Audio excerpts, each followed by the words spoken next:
Assalamu alaikum. Peace to the gods, peace to the earth, and all of the righteous families of the planet.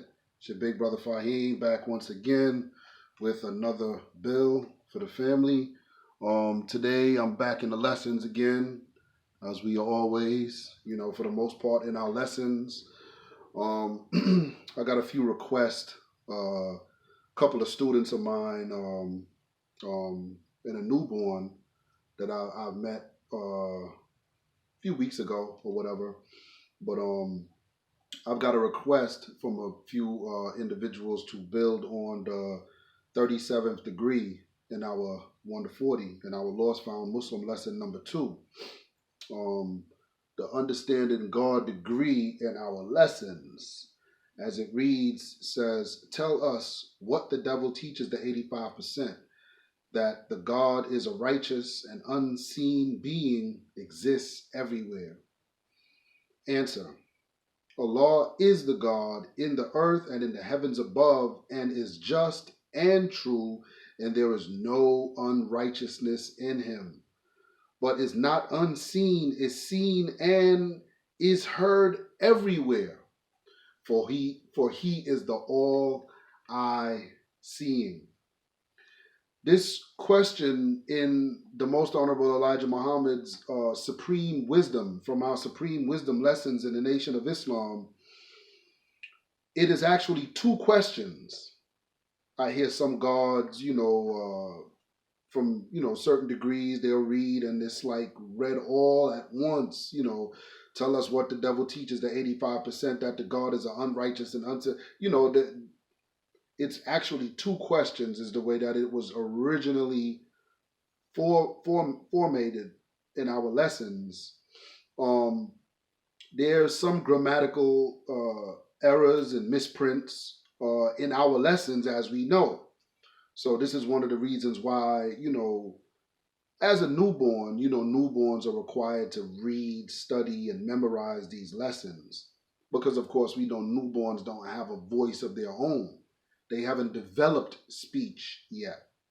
You know how a baby's first born, the first thing is the eyesight begins to develop. A baby can't see nothing that's too far away from him. You have to be at least within arm's length for the baby to even be able to see you. But if it's something that's out a little further, the baby can't see it. Likewise, as far as intellect, a baby can't grasp onto certain things at first in his life. It takes years of time, study, discipline, which really encompasses time and study. You have to be able to discipline yourself in order to be able to learn, to open up your mind and learn. So, different individuals have quoted different degrees and stuff like that, but this one is from the original Supreme Wisdom of the Most Honorable Elijah Muhammad. And again, two questions are asked. One of them being, tell us what the devil teaches the 85%. That's the first question. The second question is that the God is a righteous and unseen being, exists everywhere, right? So in my breakdowns, well, first of all, from what I was taught from my enlighteners when I encountered this degree or embarked on the study of this particular degree, it was kind of confusing at first. But as my enlighteners told me, it can actually be equated because it's almost like a redundant question, kind of, sort of. And it can be equated to the 7th degree in the 1 to 14. What is our 7th degree in our 1 to 14? Let me just read it for the family real quick, just so you can kind of get an example or an idea of what I'm talking about. In the 7th degree in the 1 to 14, the question is asked, and I believe I went over this degree once before, why does the devil keep our people illiterate? It can be equated also to the 9th degree in the 1 to 40 as well. Lost Found Muslim lesson number 2. And in the 9th degree of our 1 to 40, the question is asked, why does the devil teach the 85% that a mystery God brings this? And also, it can be equated to the 12th degree in our 1 to 40, Lost Found Muslim lesson number 2. And in the 12th degree, we see the question is asked, tell us why the devil does not teach that. So really, we can, from this 37th degree, we can really just quote the first sentence. If we say, tell us what the devil teaches the 85%. If we was to just quote that first sentence, we can quote from the 7th degree in the Lost Found Muslim lesson number 1, our 1 to 14.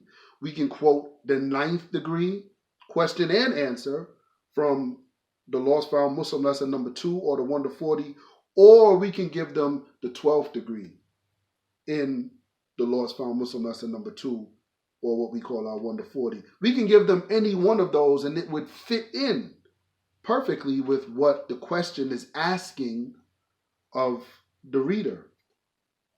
But in my breakdowns, I have, tell us what the devil teaches the 85%. That the God is a righteous and unseen being exists everywhere. Allah is the God in the earth and in the heavens above, and is just and true, and there is no unrighteousness in him. This degree is dealing with the spiritual nature of the black man. By nature, the black race is a divine race. We act other than ourselves because of circumstance. The creative spirit of love and truth is the force and power of all life in existence.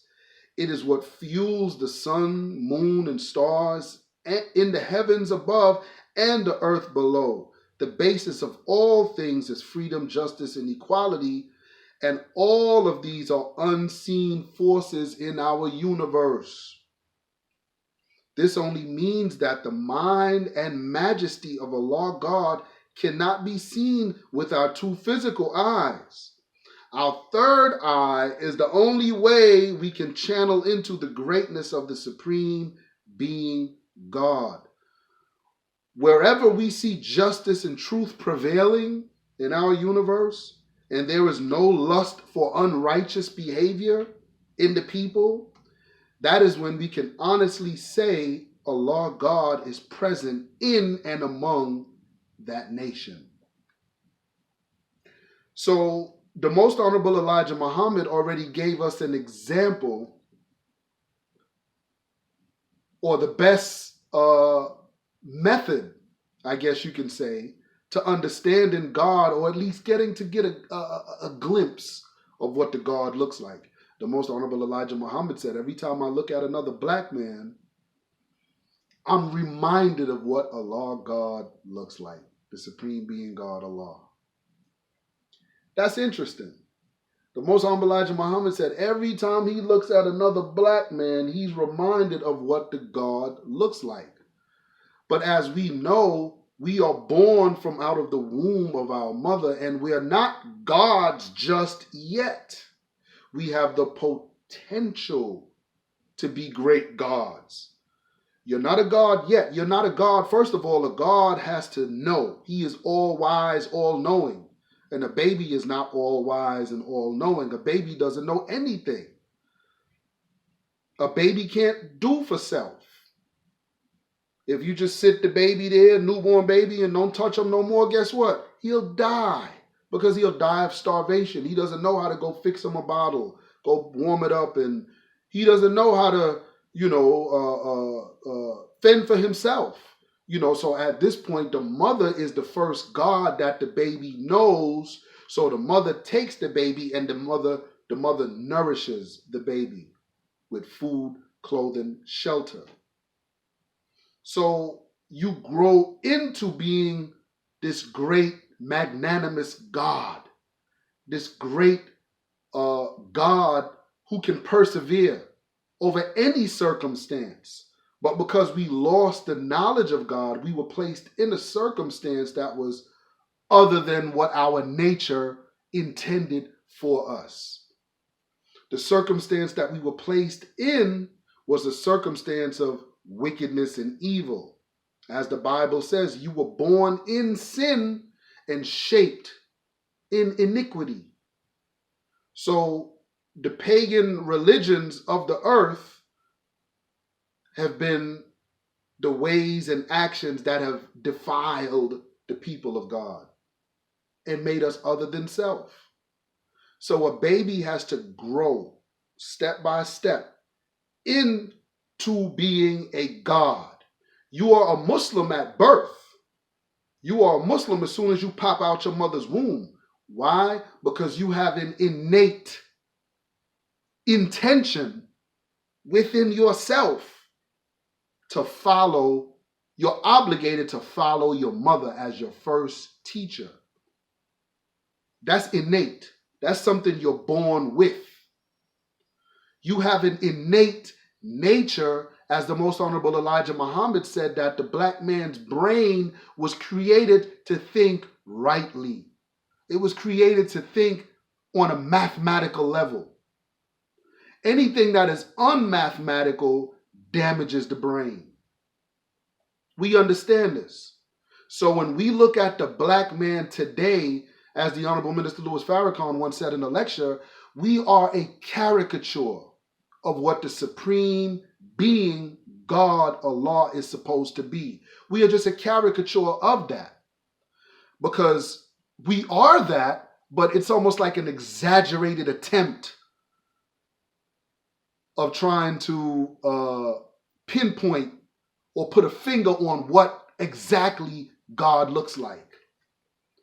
We live other than self. We act other than self. We think other than self. We do all of these things which have caused a disfigurement to ourselves. As we know, the tribe of Shabazz, as the God scientists ventured off away from civilization down into and strayed away down into the jungles of South Asia, which we call Africa today.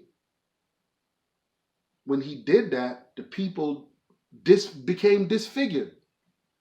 You know, certain changes took place in the original man that he would be able to adapt to society or to the environment that he was living in. Very important to understand how getting away from what is right, truth, and mathematical damages the original man.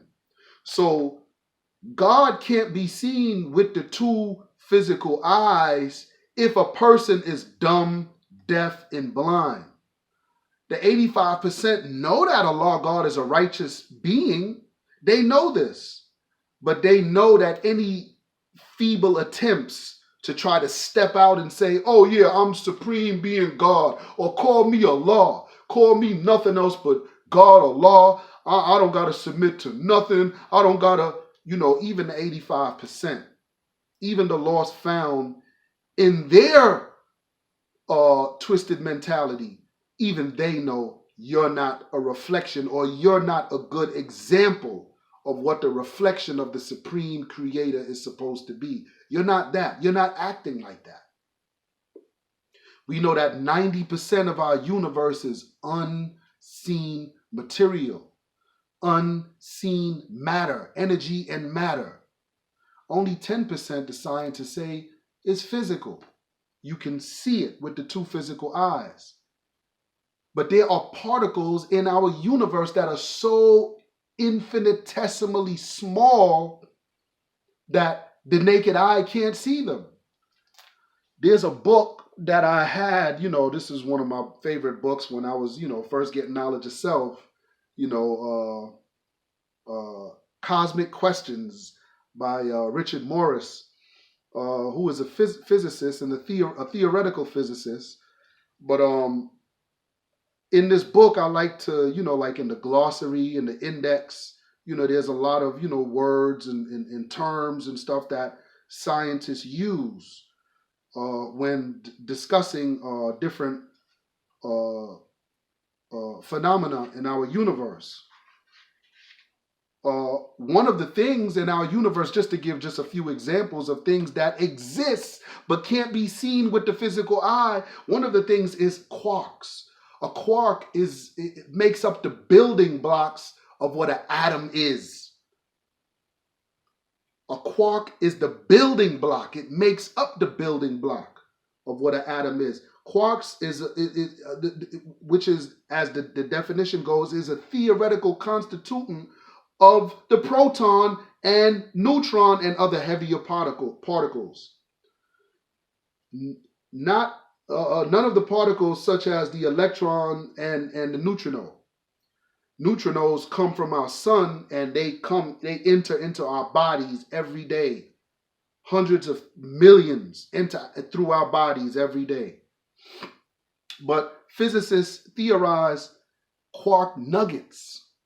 And they said it has been suggested that some dark matter might consist of conglomerations of primordial quarks. If quark nuggets exist, they may range in size from a diameter of about a 25th of an inch to 1 meter. However, quark nuggets have never been observed.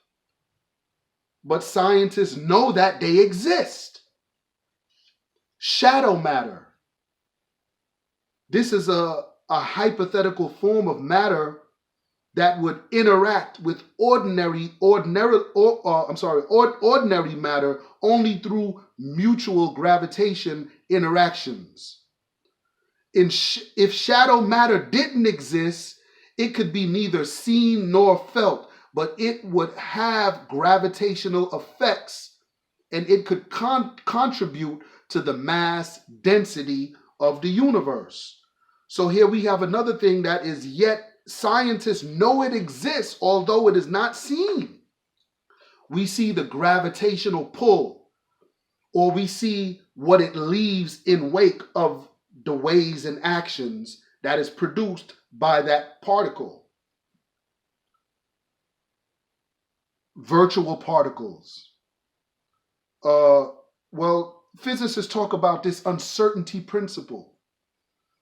And in short, it was discovered by a German physicist, Werner Heisenberg, which states that the momentum and position of a subatomic particle cannot be simultaneously determined or even defined.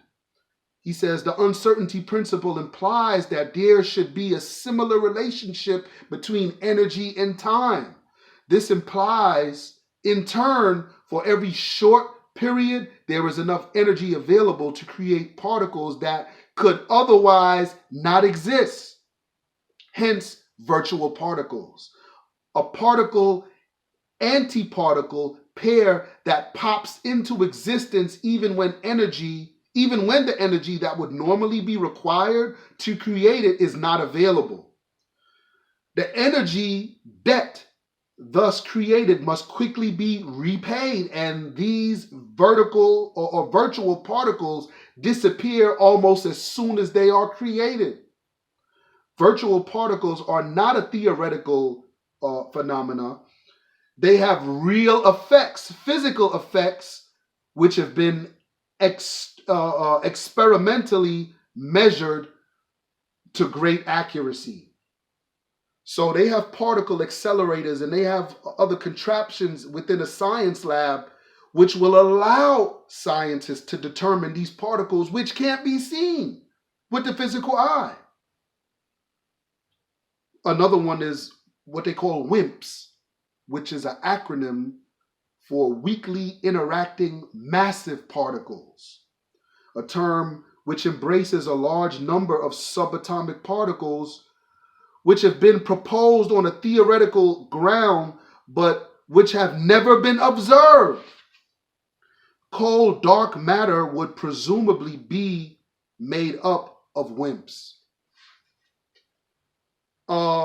There's other things, scientists talk about particle X and wormholes in our universe, but there's other things that we can build on as well. But the Most Honorable Elijah Muhammad tells us in Our Savior Has Arrived that we are living in the days of Allah.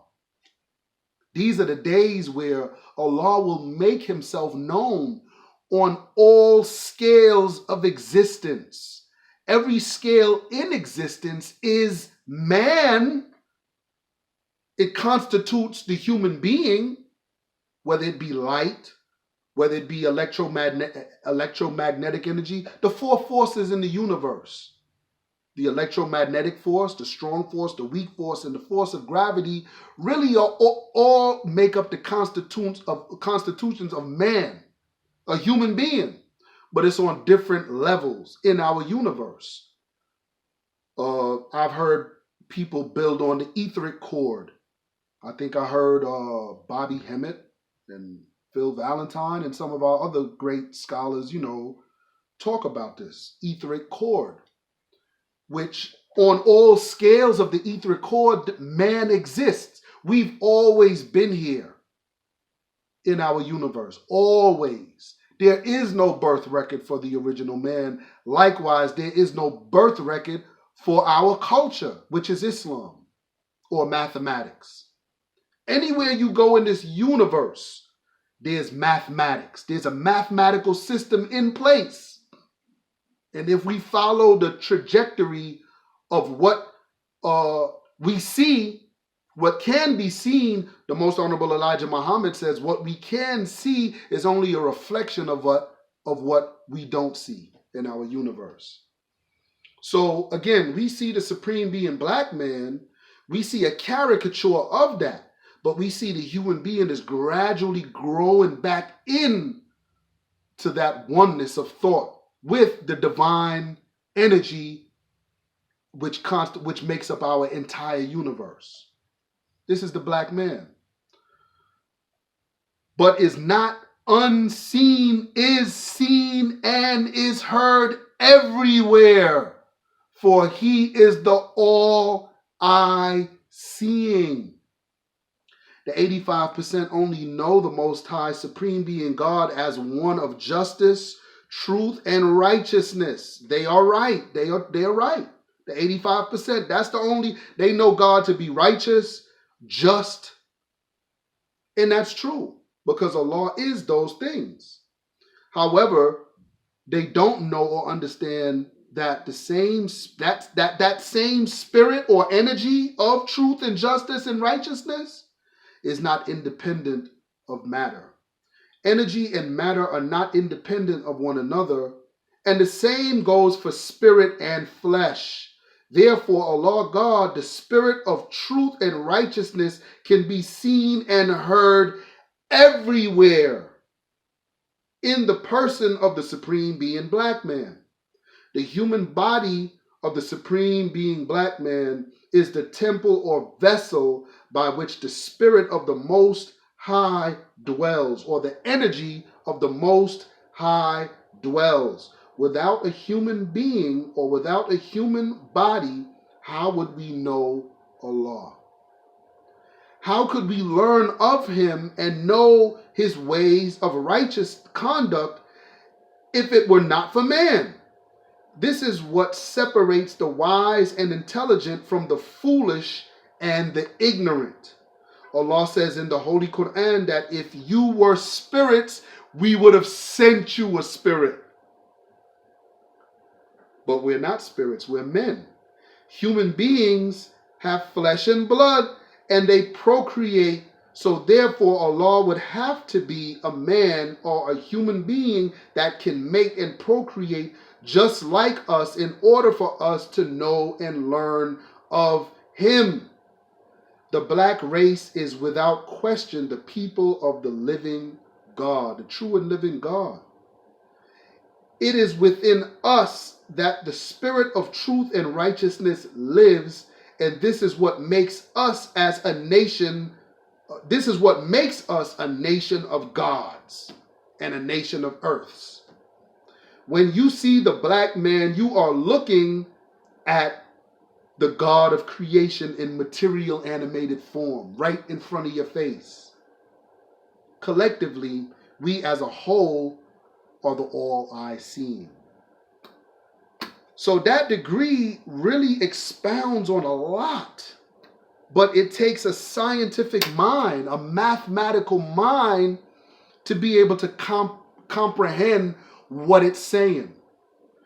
The Most Honorable Elijah Muhammad told us that when Yaqub grafted the Caucasian white man, the white race, one of his tricks that he would, which is a science, tricknology, one of his sciences that he used to tell the people, his made devil, was keep questioning them on their God's whereabouts.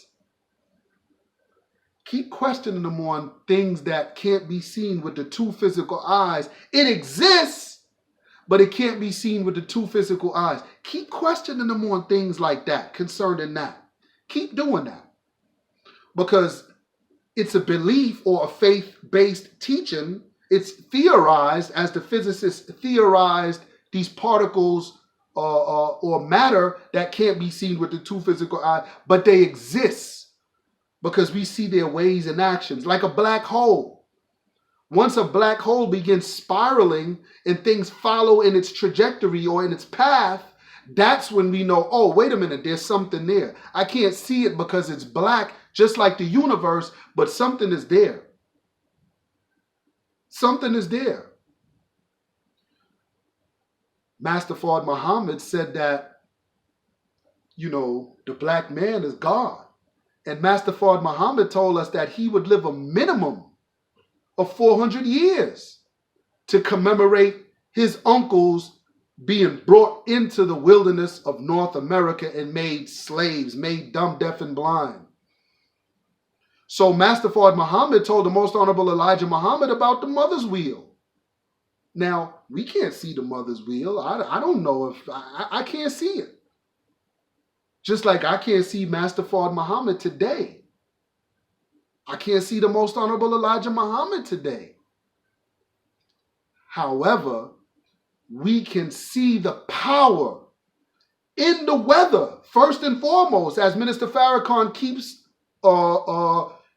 admonishing white people, hey, you can't defeat us. You can't defeat the original black God and what he has planned for you. In the Quran, it says they plan, but then it says Allah plans. But indeed, Allah is the best of planners.